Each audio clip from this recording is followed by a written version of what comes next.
Karena pihak OI juga bilang ada rencana untuk mengembalikan uang korban.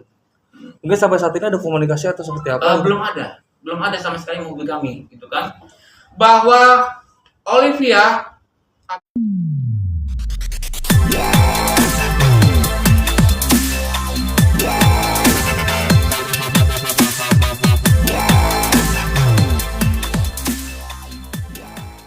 media yang sudah hadir pada siang ini di kantor hukum Audio Udian dan Partner, kami merasa penting untuk mengundang teman-teman media untuk datang ke pertemuan ini, mengingat pada kemarin sudah ada konfirmasi dari Kabid Humas Polda Metro Jaya, Bapak Isni Yunus, bahwa perkara Audio dan naik ke tahap penyidikan.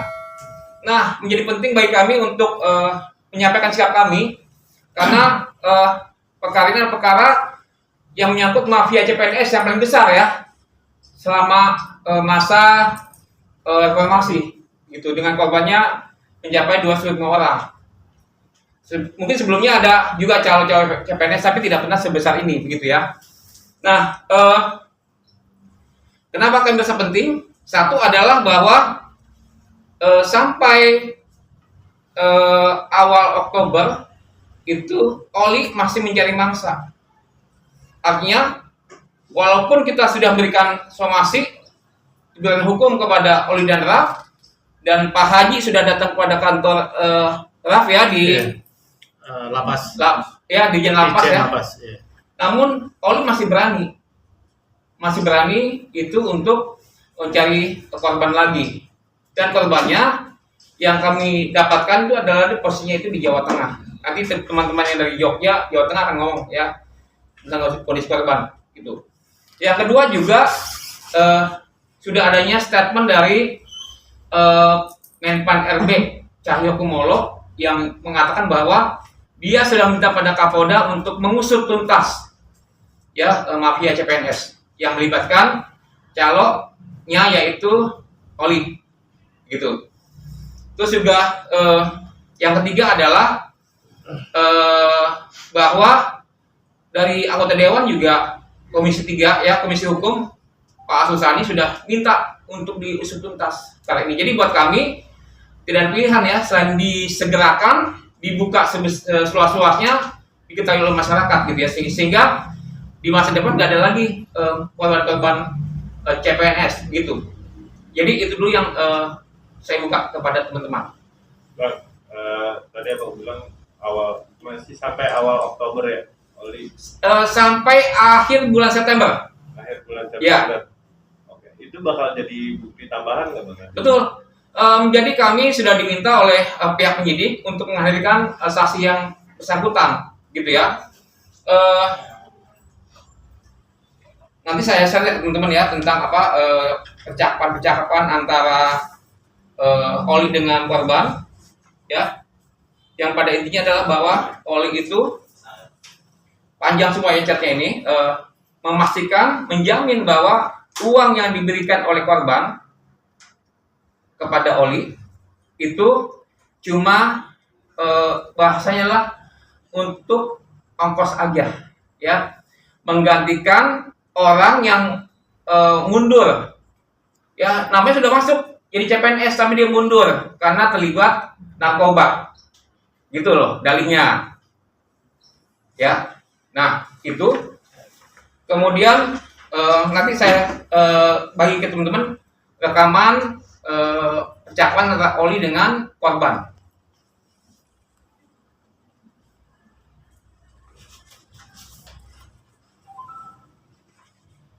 Nah ini awal-awal ya, awal-awal apa namanya chat Oli dengan korban, diminta semua dokumen termasuk ijazah segala macam. Kemudian juga di sini ditanya, kalau saya dilantik apakah di Jakarta?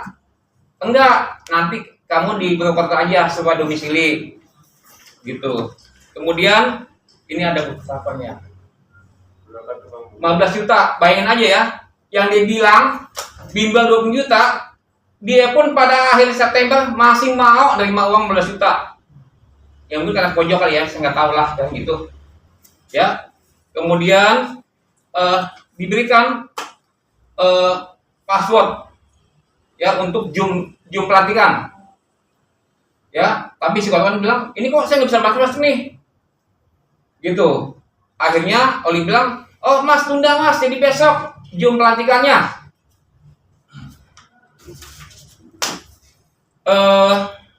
Nah ini tanggal 20 September ketika Pak Haji Mutiman sudah datang ke mana, ke kantornya Rafli, itu Oli bikin jawaban kepada korban, uangnya saya kembalikan ya, takut jadi fitnah, gitu. Nah, dia bilang HP-nya bisa jebol, HP-nya Oli bisa jebol. Ya, nah ditanya lagi sama si korban, gitu kan? Itu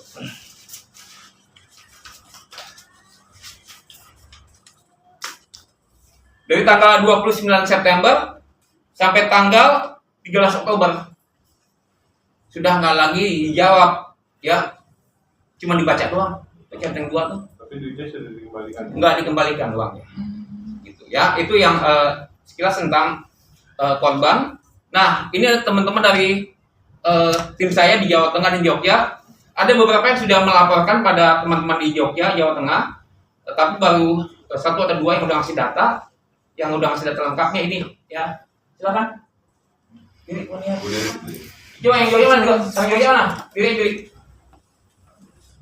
Ya, ini tim kita yang di Jogja, Jawa Tengah, itu yang sudah menemui para korban. Salah satunya adalah misalnya EP. Silakan Daniar. Ya, saya Daniar, saya tim OHP dari Jogja dan Jawa Tengah.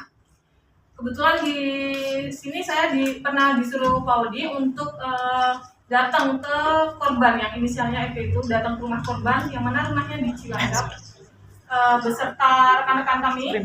Kami datang ke sana melihat keadaannya itu. Rumahnya dalam keadaan semi permanen, kelihatan memprihatinkan, ya, karena beliau atau korban inisial EP ini hanya bekerja sebagai pengemudi online, pengemudi transportasi online. Sebenarnya kronologisnya seperti ini. Jadi waktu sudah berjalan kasusnya Olivia, sudah muncul viral di TV, itu korban baru sadar. Kemungkinan dia berpikir, apakah saya juga sebagai salah satu korban dari Olivia tersebut, dan akhirnya si korban EP ini mengirimkan WhatsApp ke Olivia, yang mana dia mempertanyakan tentang untuk CPNS-nya itu seperti apa. Kemudian jawaban dari Olivia sendiri mengatakan bahwasannya daripada jadi timbul fitnah, nantinya uang yang sudah ditransfer oleh EP akan dikembalikan. Tapi pada kenyataannya sampai saat ini belum ada transferan balik dari Olivia. Seperti itu. Korban kenal dari mana, Mbak? Kalau untuk korban kenalnya dari mana, itu Samain ya. ya. Jadi kenalnya adalah si korban ini adalah langganannya Oli. Kalau si Rafli Kalau Oli ke Cilacap ya, kemana, ke Nusa Kambangan tuh, itu pakai dia, gitu.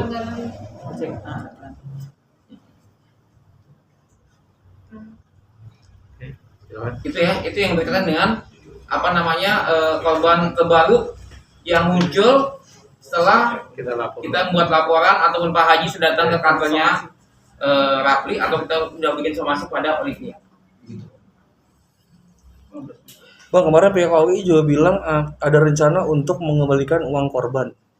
Mungkin sampai saat ini ada komunikasi atau seperti apa? Belum ada sama sekali menghubungi kami, gitu kan? Bahwa Olivia ataupun keluarganya atau kuasanya menyatakan bersedia atau mau mengembalikan uang, ya kita sambut positif, begitu. Tapi demikian,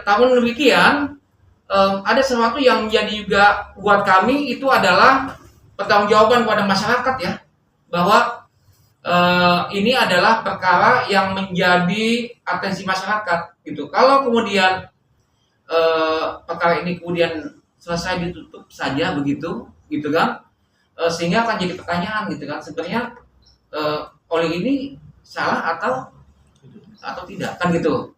Itu yang jadi juga buat pertimbangan kami ya, Pak Kanu ya. Prinsipnya kita siap lah untuk damai, gitu ya. Bu mungkin gimana nih Bu? Bukan sebagai korban juga. Akhirnya tahu ada korban selanjutnya lagi gitu.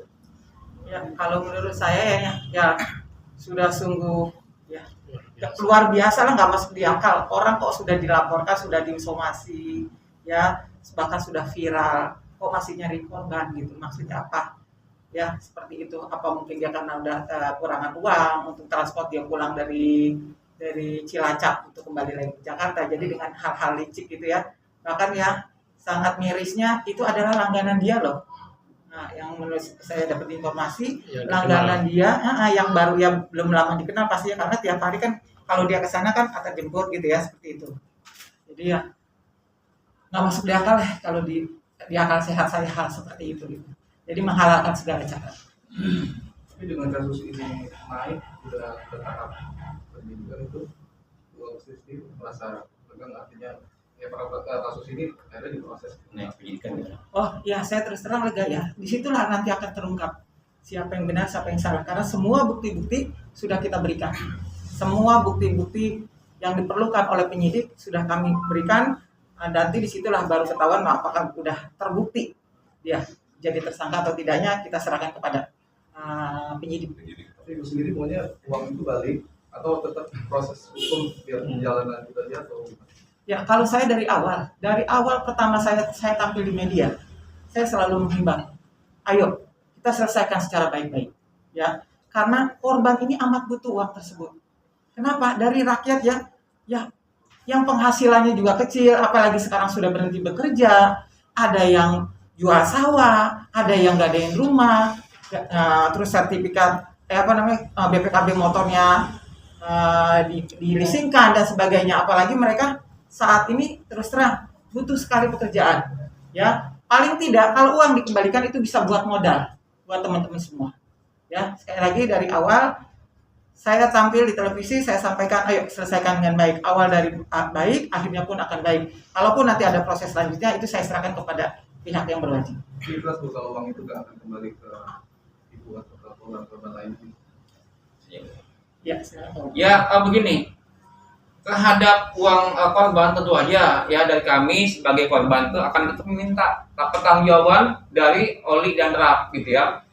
Apabila Oli tidak mengembalikan uang para korban ya di lewat jalur mediasi ya di polisian misalnya, maka kami mencadangkan dan pasti akan kami lakukan buat perdata ke Pengadilan Negeri Jakarta Selatan gitu. Jadi Oli cara perbuatan hukum pidananya dia masuk bui, tapi untuk tanggung jawab uang kerugian korban juga akan kita kejar.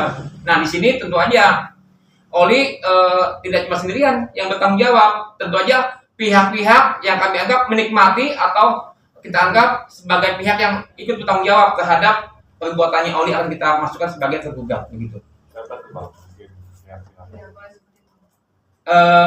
Yang pertama tentu saja Oli ya, Siraf ya, sebagai pihak yang menerima tampungan uang dari korban. Yang kedua juga ya kita akan, saya udah dapat sih informasi ini ya, kemana aja uang itu selain kepada Rap. Cuma nanti saya belum bisa sebut sekarang nih ya. Nanti deh pas gugatan di pendata saya muncul siapa pihaknya gitu. Pas kejadiannya sudah pernah ketemu Olivia di Polda nggak? Gimana Mbak? Pas kejadian ini, pas pemeriksaan kemarin gitu, sempat ketemu Olivia nggak? Oh enggak ya, karena begini. Pertama adalah sebetulnya kami diminta untuk datang itu pada hari Jumat gitu. Namun karena si Oli pada hari Kamis itu nggak hadir, pihaknya dibilang ya udah nanti aja dulu deh gitu ya, biar lengkap dulu pihak telapornya diperiksa gitu. Nah sampai hari ini kita belum ketemu gitu. Nah yang pasti hari ini pun itu Bu Agustin, Pak Karno dan beberapa saksi yang sudah diperiksa itu diminta untuk datang kembali ke Polda untuk diperiksa ya. Tapi tahapannya bukan lagi lidik, tahapannya adalah penyidikan. Nah itu kan lebih dalam lagi tuh. Nanti Bu Agustin lebih sebutin lagi ya orang-orang yang nikmati itu. Termasuk juga akan kita bongkar tuh ya mafia CPNS lah, yang Oli bilang dia nggak tahu menau kejadian di Bidakara, dia nggak tahu menau tentang Zoom meeting pelantikan, ya kita akan ungkap semua, ya termasuk pencatutan video ataupun nama Gubernur Jakarta Anies Baswedan, gitu. Ada kita udah dapat videonya, gitu. Ya.